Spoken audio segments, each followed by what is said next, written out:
ವಾಕ್ಯದಲ್ಲಿ ಬರೆಯಲ್ಪಟ್ಟಿದೆ ನೋಡಿ. ಫಿಲಿಪಿಯವರಿಗೆ ಬರೆದ ಪತ್ರಿಕೆ 3ನೇ ಅಧ್ಯಾಯ 7ನೇ ವಾಕ್ಯ. ಆದರೆ ನನಗೆ ಲಾಭವಾಗಿದ್ದಂಥವುಗಳನ್ನು, ಅವರಿಗೆ ನೈಸರ್ಗಿಕವಾಗಿ ಲಾಭವಾಗಿದ್ದದ್ದು ಯಾವುದೋ ಅವುಗಳನ್ನು ಕ್ರಿಸ್ತನ ನಿಮಿತ್ತ ನಷ್ಟವೆಂದೆಣಿಸಿದ್ದೇನೆ ಹಾಗೆಂದು ಬರೆದಿದ್ದಾರೆ. ಯಾಕೆ ಬಿಡಬೇಕು? ಆ ಲಾಭವಾದದ್ದನ್ನು ಬಿಡದೆ ಲಾಭವಾಗಿ ಇಟ್ಟುಕೊಂಡು ಕ್ರಿಸ್ತನನ್ನು ಹಿಂಬಾಲಿಸಕ್ಕಾಗಲ್ವಾ? ಸಾಧ್ಯವಿಲ್ಲ ಎನ್ನುವುದಕ್ಕಾಗಿ ಅವರು ಆ ರೀತಿ ಮಾಡಿದ್ದಾರೆ. ಸಾಧ್ಯವೆಂದರೆ ಮಾಡ್ತಿದ್ರು ಅಲ್ವಾ? ನಾವು ಎರಡನ್ನೂ ಮಾಡಲು ಆಗುವುದು ಎಂಬುದಾಗಿ ಹೇಳುತ್ತೇವೆ. ಏಕೆಂದರೆ ನಾವು ನವೀನ ಕ್ರೈಸ್ತರು ಪೌಲನಿಗಿಂತ ನೂತನವಾದ ಹಲವು ಕಾರ್ಯಗಳನ್ನು ಅರಿತಿರುವವರು.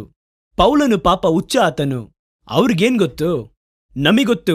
2 ಕುದುರೆ ಮೇಲೆ ಒಟ್ಟಿಗೆ ಸವಾರಿ ಮಾಡಲಾಗುವುದು. ಕ್ರಿಸ್ತನನ್ನು ಅರಿಯುವಂತಹ ಆ ತಿಳುವಳಿಕೆಗೋಸ್ಕರವಾಗಿ ಎಲ್ಲವನ್ನು ನಷ್ಟವೆಂಬುದಾಗಿ ಎಣಿಸಿಕೊಂಡಿದ್ದೇನೆ. ಹಾಗಾದರೆ ಕ್ರಿಸ್ತನ ಕಾರ್ಯವನ್ನು ನೀವು ಅರಿತುಕೊಳ್ಳಬೇಕೆಂದರೆ ಲಾಭವಾಗಿ ತೋಚಿದವುಗಳನ್ನು ನಷ್ಟವೆಂದು ಬಿಡಬೇಕಾಗುವುದು.